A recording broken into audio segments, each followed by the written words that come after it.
നമസ്കാരം. ശ്രീ സുബ്രഹ്മണ്യ സ്വാമിയുടെ അനുഗ്രഹം ജീവിതത്തോട് ചേർത്ത് പിടിക്കാൻ അതിവിശിഷ്ടമായ ഒരു ദിവസം, അതിവിശിഷ്ടമായ ഒരു വ്രതം നമ്മുടെ മുൻപിൽ വന്നെത്തിയിരിക്കുകയാണ്. മറ്റൊന്നുമല്ല, സുബ്രഹ്മണ്യ സ്വാമിയുടെ അനുഗ്രഹം അതിൻ്റെ എല്ലാ പൂർണ്ണതയോടും കൂടി നമ്മളിലേക്ക് എത്തുന്ന അതിവിശിഷ്ടമായ തൈപ്പൂയമാണ് ഫെബ്രുവരി 1 ഞായറാഴ്ച.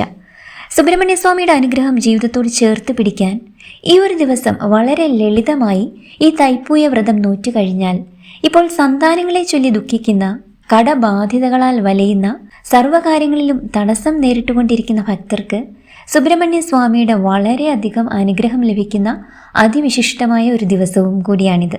നമുക്കറിയാം, സുബ്രഹ്മണ്യ സ്വാമിയുടെ അനുഗ്രഹം ജീവിതത്തോട് ചേർത്ത് പിടിക്കാൻ ഷഷ്ടിവ്രതങ്ങളെല്ലാം തന്നെ നോൽക്കുന്ന അമ്മമാരാണ് നമ്മുടെ ചുറ്റും. അതിലുമൊക്കെ ശക്തിയേറിയ ഭാവത്തിൽ എന്തു ചോദിച്ചോളൂ, ഞാൻ ഉടനെ നിങ്ങൾക്കത് അനുഭവവേദ്യമാക്കി തരും എന്നൊരു ഉറപ്പ് നൽകിക്കൊണ്ട് സാക്ഷാൽ സുബ്രഹ്മണ്യ സ്വാമി അതിശക്തനായി അനുഗ്രഹിച്ചു നിൽക്കുന്ന ഒരു ഭാഗ്യ ദിവസവും കൂടിയാണിത്. അതിവിശിഷ്ടമായി തൈപ്പൂയ വ്രതം നോൽക്കേണ്ടത് എങ്ങനെയാണ്, നോക്കിയാൽ നമ്മൾക്കുള്ള ഗുണഗണങ്ങൾ എന്തൊക്കെയാണ് എന്നെല്ലാം പൂർണ്ണമായി വിശദമാക്കുന്ന ഒരു വീഡിയോ ആണിത്. വീഡിയോ പൂർണ്ണമായി കാണാൻ ശ്രമിക്കുക. അതിനു മുൻപ് നമ്മുടെ തുളസി തീർത്ഥം എന്ന ഈ ഒരു ചാനൽ നിങ്ങൾ ആദ്യമായിട്ടാണ് കാണുന്നതെങ്കിൽ ഒന്ന് സബ്സ്ക്രൈബ് ചെയ്യാൻ മറക്കല്ലേട്ടോ. കൂടാതെ ഈ വീഡിയോ ഇപ്പോൾ തന്നെ ഒന്ന് ലൈക്ക് ചെയ്യാനും മറക്കല്ലേട്ടോ. വള്ളി ദേവസേന സമേതനായ സുബ്രഹ്മണ്യ സ്വാമിയുടെ അനുഗ്രഹം തേടി ലോകമെമ്പാടുമുള്ള ഭക്തലക്ഷങ്ങൾ തൈപ്പൂയം ആഘോഷിക്കാൻ ഒരുങ്ങുകയാണ്. നമ്മൾ പറഞ്ഞു, 2026 ഫെബ്രുവരി 1 ഞായറാഴ്ചയാണ് ഈ വർഷത്തെ തൈപ്പൂയം ആഗതമാവുന്നത്. അറിവിൻ്റെ പ്രകാശമായ ശക്തിവേൽ പാർവതീദേവി മുരുകന് കൈമാറിയ, ശത്രുദോഷങ്ങൾ അകറ്റി ഐശ്വര്യം ചൊരിയുന്ന വളരെയധികം വിശിഷ്ടമായ ഒരു ദിവസമാണിത്. തമിഴ് മാസമായ തൈമാസത്തിലെ പൂയം നക്ഷത്രവും പൗർണമിയും ഒത്തുചേരുന്ന ദിനമാണിത്. താരകാസുരൻ എന്ന അസുരനെ വധിക്കാനായി സാക്ഷാൽ സുബ്രഹ്മണ്യ സ്വാമി പുറപ്പെട്ടത് ഈ ദിവസമാണ് എന്നാണ് പറയപ്പെടുന്നത്. വിജയത്തിനായി മാതാവായ പാർവതീദേവി ഭഗവാന് തന്റെ ശക്തി മുഴുവൻ ആവാഹിച്ച വേൽ നൽകി അനുഗ്രഹിക്കുകയുണ്ടായി. അതുകൊണ്ട് തന്നെ ജ്ഞാനത്തിൻ്റെയും വിജയത്തിൻ്റെയും പ്രതീകമാണ് തൈപ്പൂയം. ശത്രുക്കളുടെ ശല്യം മാറാനും മംഗല്യ തടസ്സങ്ങൾ നീങ്ങാനും സന്താന സൗഭാഗ്യത്തിനും ഇതിനപ്പുറം ഒരു വ്രതമില്ല എന്ന് തന്നെ പറയേണ്ടി വരും. അതിവിശിഷ്ടമായി തൈപ്പൂയ വ്രതം എടുക്കേണ്ട വിധം എങ്ങനെയാണെന്ന് നമുക്കൊന്ന് നോക്കാം. 48 ദിവസത്തെ വ്രതം നോൽക്കുന്നവരുണ്ട്, അതുപോലെ തന്നെ 21 ദിവസത്തെ വ്രതം നോൽക്കുന്നവരുണ്ട്, 6 ദിവസം, 3 ദിവസം, അങ്ങനെ നമ്മുടെ ഒരു സൗകര്യാർത്ഥം സാഹചര്യമൊക്കെ അനുസരിച്ച് ഈ തൈപ്പൂയ വ്രതം എടുക്കാവുന്നതാണ്. ഇത്രയും ദിവസമൊന്നും വ്രതം എടുക്കാൻ കഴിഞ്ഞില്ലാച്ചാലും തൈപ്പൂയ ദിവസം മാത്രം, അതായത് തലേ ദിവസം ഒരിക്കൽ എടുത്തുകൊണ്ടും നമ്മൾക്ക് ഈ വ്രതം നോൽക്കാവുന്നതാണ്.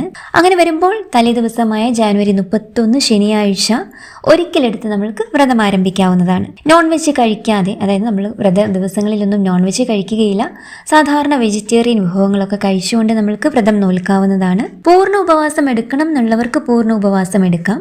നമ്മുടെ ആരോഗ്യസ്ഥിതിയും സാഹചര്യവും അനുവദിക്കുന്നതനുസരിച്ചിട്ട് നമ്മൾക്ക് ആഹാര കാര്യങ്ങളൊക്കെ ക്രമപ്പെടുത്താവുന്നതാണ്. അങ്ങനെ തലേ ദിവസമായ ജാനുവരി 31 ശനിയാഴ്ച നമ്മൾ ഒരിക്കലെടുക്കാൻ കഴിയുന്നവർ ഒരിക്കലെടുത്തുകൊണ്ട് നമ്മൾക്ക് വ്രതം ആരംഭിക്കാവുന്നതാണ്. ഇനി പിറ്റേ ദിവസം, അതായത് തൈപ്പൂയ ദിവസമായ ഫെബ്രുവരി 1 ഞായറാഴ്ച ബ്രാഹ്മമുഹൂർത്തത്തിൽ എഴുന്നേറ്റ് സ്നാനാദി കർമ്മങ്ങൾക്ക് ശേഷം പൂജാമുറിയിലെത്തി സുബ്രഹ്മണ്യ സ്വാമിയുടെ ഫോട്ടോയ്ക്ക് മുൻപിൽ നമ്മൾക്ക് വീട്ടിൽ അവൈലബിൾ ആയിട്ടുള്ള പുഷ്പങ്ങളൊക്കെ സമർപ്പിക്കാം. മഞ്ഞ പുഷ്പങ്ങളാണെങ്കിൽ ഭഗവാൻ അത്രയും പ്രിയപ്പെട്ടതാണ്. അല്ലാച്ചാലും നമ്മുടെ വീട്ടിൽ എന്തൊക്കെ പുഷ്പങ്ങളുണ്ടോ അതൊക്കെ നമ്മൾക്ക് ഭഗവാന്റെ ആ ഒരു തൃപ്പാദങ്ങളിൽ സമർപ്പിക്കാവുന്നതാണ്. ഭഗവാന്റെ ആ ഫോട്ടോയ്ക്ക് മുൻപിൽ നമ്മൾക്ക് ഒരു നെയ് വിളക്ക് സമർപ്പിക്കാം. അതായത് 6 തിരിയിട്ട് കൊളുത്തിയ ഒരു നെയ് വിളക്ക് സമർപ്പിക്കുന്നത് ഏറ്റവും നല്ലതാണ്.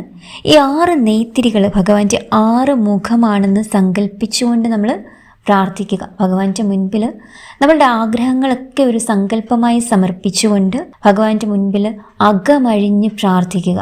നമുക്ക് പ്രത്യേകമായ ഒരു ആഗ്രഹം എന്തെങ്കിലും ഉണ്ടെങ്കിൽ അത് നടന്നു കിട്ടാൻ ശ്രീ സുബ്രഹ്മണ്യ സ്വാമിയോട് ഈ തൈപ്പൂയ ദിവസം പ്രത്യേകിച്ച് നെയ് വിളക്ക് സമർപ്പിച്ചുകൊണ്ട് പ്രാർത്ഥിച്ചാൽ എന്ത് കാര്യമാണോ നിങ്ങൾ മനസ്സിൽ ഉദ്ദേശിക്കുന്നത് സാക്ഷാൽ സുബ്രഹ്മണ്യ സ്വാമി അത് അനുഗ്രഹിച്ച് അനുഭവവേദ്യമാക്കി തരും എന്നതിൽ യാതൊരു സംശയവുമില്ല. ഇനി നിങ്ങൾക്ക് പ്രത്യേകിച്ച് അങ്ങനെ ഒരു ആഗ്രഹം മാത്രമായിട്ടല്ല, കുറേ സങ്കടങ്ങളാണ് ഭഗവാന്റെ മുൻപിൽ സമർപ്പിക്കാനുണ്ടെങ്കിൽ, അല്ലെങ്കിൽ അമ്മമാർക്കൊക്കെ മക്കളെ ചൊല്ലിയൊക്കെ ഒരുപാട് ദുഃഖങ്ങൾ അനുഭവിക്കുന്നുണ്ടാവാം, കടബാധിതകളാൽ വലയുന്ന ഒരുപാട് പേരുണ്ടാവാം, അതുപോലെ തന്നെ പലവിധ തടസ്സങ്ങളും നമ്മുടെ ജീവിതത്തിൽ നേരിട്ടുകൊണ്ടിരിക്കുന്ന സമയവും കൂടിയാകാം.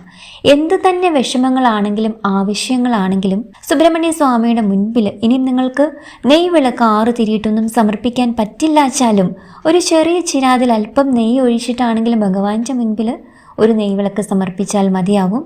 ഭഗവാനോട് നമ്മളുടെ ആ ഒരു ആഗ്രഹം, സങ്കടങ്ങളൊക്കെ ഉണർത്തിച്ച് പ്രാർത്ഥിക്കുക. മനസ്സ് നിറഞ്ഞ് ഭഗവാന്റെ അറിയാവുന്ന നാമങ്ങളും മന്ത്രങ്ങളും ഒക്കെ ചൊല്ലി ഭഗവാന്റെ ആ പാതാരവിന്ദങ്ങളിലേക്ക് നമസ്കരിച്ചങ്ങ് പ്രാർത്ഥിക്കുക. തീർച്ചയായിട്ടും എന്ത് തന്നെ ആയാലും നിങ്ങളുടെ ആ ഒരു ആഗ്രഹം ഭഗവാന് ഈ തൈപ്പൂയ ദിവസം അനുഗ്രഹിച്ച് അനുഭവവേദ്യമാക്കി തരുമെന്നതിന് യാതൊരു സംശയവും വേണ്ട.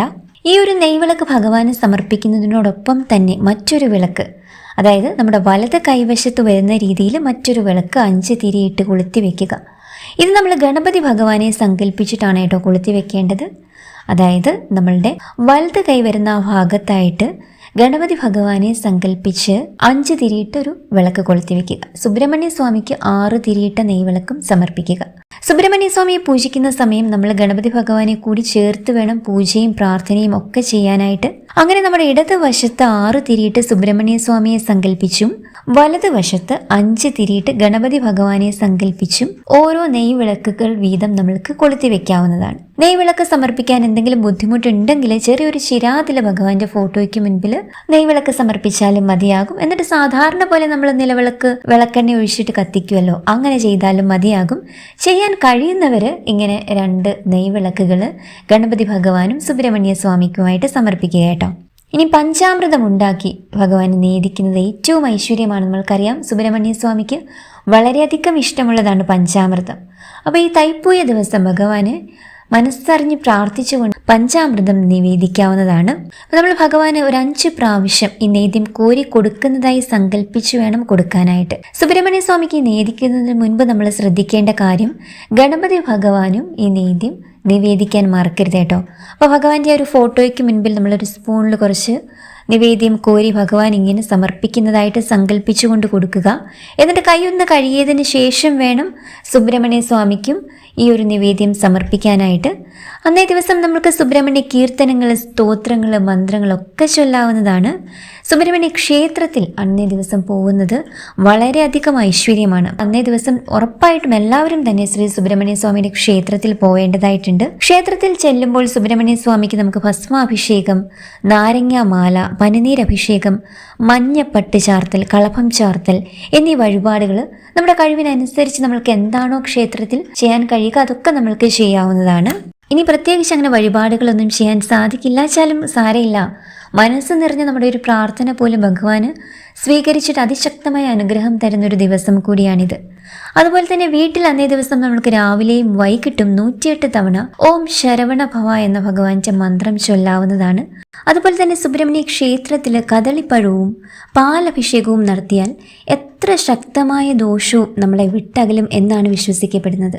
അങ്ങനെ നമ്മുടെ ഉള്ളിലെ അജ്ഞതയാകുന്ന ഇരുട്ടിനെ മാറ്റി ജ്ഞാനത്തിന്റെ വെളിച്ചം നിറയ്ക്കാൻ സാക്ഷാൽ സുബ്രഹ്മണ്യ സ്വാമി എല്ലാവരെയും അനുഗ്രഹിക്കട്ടെ എന്ന് പ്രാർത്ഥിക്കുന്നു. 2026 ഈ തൈപ്പൂയം നിങ്ങളിലും നിങ്ങളുടെ കുടുംബത്തിലും സന്തോഷവും ഐശ്വര്യവും വിജയവും കൊണ്ടുവരട്ടെ എന്ന് ആത്മാർത്ഥമായി പ്രാർത്ഥിച്ചുകൊണ്ട് മറ്റൊരു വീഡിയോയിലൂടെ നമുക്ക് വീണ്ടും കാണാം.